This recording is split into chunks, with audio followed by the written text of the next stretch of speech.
Right. ఇదే క్యాస్ట్కి సంబంధించి తెలంగాణ రాష్ట్రంలో 1952 నుంచి 2023 దాకా అసెంబ్లీ ఎన్నికలు జరిగినాయి. ఈ అసెంబ్లీ ఎన్నికలు జరిగితే ఎవరెవరు ఏం చేసిరు, ఏ క్యాస్ట్కి ఎక్కువ దొరికినాయి అనేది ఒకసారి చూద్దాం. Comprehensive study of dissimilarities taking place in each sector in the state of ఇగో పొలిటికల్ సెక్టార్ లో total population of the state ఎంత అంటే తెలంగాణ రాష్ట్రాన్ని 3.63 కోట్ల మంది తెలంగాణ రాష్ట్రంలో జనాభా. అప్రాక్సిమేట్ పాపులేషన్ ఎంత బీసీలది అంటే 1.88 కోట్లు మనం నిన్న చూసుకున్నాం. అప్రాక్సిమేట్ పాపులేషన్ ఆఫ్ ముస్లిమ్స్ ఎంత అంటే 14%, 50,82,000 జనాభా. ఇక అప్రాక్సిమేట్ పాపులేషన్ ఆఫ్ ఎస్సీ 17.8 అంటే 61,71,000 మంది ఎస్సీ పాపులేషన్ ఉన్నారు ఈ రాష్ట్రంలో. అప్రాక్సిమేట్ పాపులేషన్ ఆఫ్ ఎస్టీ 9.88 అంటే 35,86,000 మంది. Remaining population of being OC 6.98%. ఓసీలు 25,33,740 మంది. ఇది కులాల వారీగా లెక్క, ఏది వర్గాల వారీగా లెక్క. బీసీలు ఎంత, ఎస్సీలు ఎంత, ఎస్టీలు ఎంత. ఇక్కడ బీసీల జనాభా 52% అంటే 1,88,00,000 ఉంది. ఇక్కడ ఓసీల జనాభా 25,33,740. ఈ 25 లక్షల్లో మళ్ళా ముస్లిమ్స్ ఉన్నారు. ఇందులో ముస్లిమ్స్ మళ్ళీ వేరే అలాగా. ఇందులో ముస్లిమ్స్ ఎంతమంది ఉన్నారు ఏం కథ అనేది తర్వాత మళ్ళీ కేటగిరైజేషన్ చేసి చూద్దాం.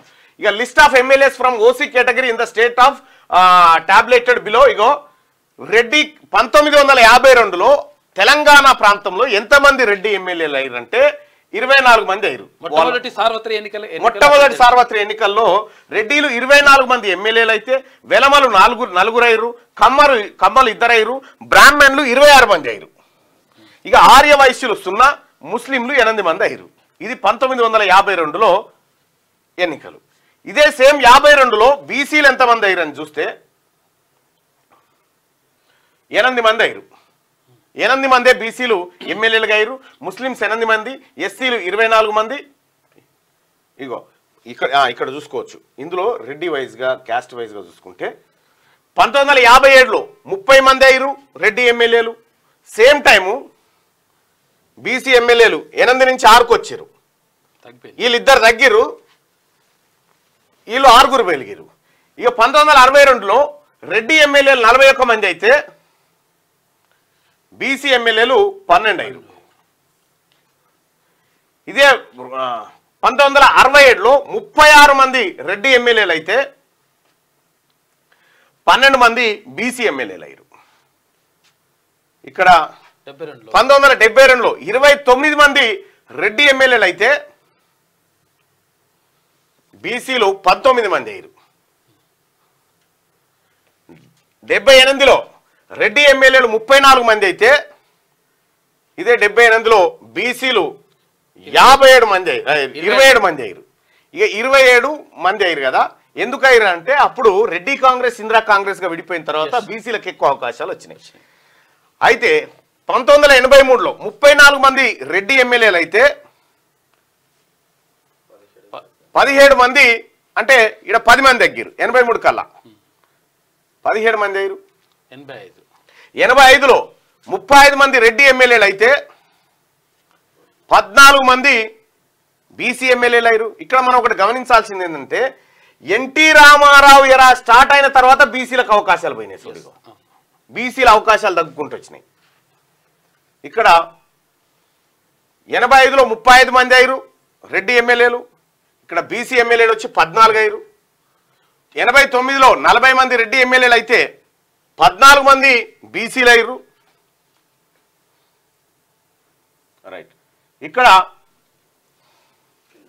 94లో 35 మంది రెడ్డి ఎమ్మెల్యేలు అయితే ఇదే 94లో బీసీ ఎమ్మెల్యేలు 21 మంది అయ్యారు. ఇక 99లో బీసీ ఎమ్మెల్యేలు 26 మంది అయితే రెడ్డి ఎమ్మెల్యేలు 31 మంది అయ్యారు. 2004లో 44 మంది రెడ్డి ఎమ్మెల్యేలు అయితే కేవలం 17 మంది బీసీ ఎమ్మెల్యేలు అయ్యారు. 2009లో రెడ్డి ఎమ్మెల్యేలు 40 మంది ఉంటే ఇక్కడ బీసీలు 25 మంది అయ్యారు. 2014లో రెడ్డి ఎమ్మెల్యేలు 42 మంది ఉంటే 20 మంది బీసీ ఎమ్మెల్యేలు అయ్యారు. ఇక 2018లో 22 మంది బీసీ ఎమ్మెల్యేలు ఉంటే రెడ్డి ఎమ్మెల్యేలు 40 మంది. 2023లో 43 మంది రెడ్డి ఎమ్మెల్యేలు ఉంటే 19 మంది బీసీ ఎమ్మెల్యేలు ఉన్నారు. అంటే 1,88,00,000 జనాభా ఉన్నటువంటి బీసీలకు అత్యవసర సీట్లు కేవలం 10 లక్షల లోపు జనాభా ఉన్నటువంటి ఒక రెడ్డి సామాజిక వర్గానికి ఎక్కడ 40కి తగ్గకుండా 35 నుంచి 40 తగ్గకుండా వాళ్ళు సీట్లు తీసుకుంటారు. ఎందుకు జరుగుతా ఉంది? క్యూ న్యూస్ ఛానల్లో పనిచేయటకు అనుభవం గల సీనియర్ వీడియో ఎడిటర్స్ కావాలను సంప్రదించవలసిన నెంబర్ 8688926084. qnewsads@gmail.com ను సంప్రదించండి. లైక్ చేయండి.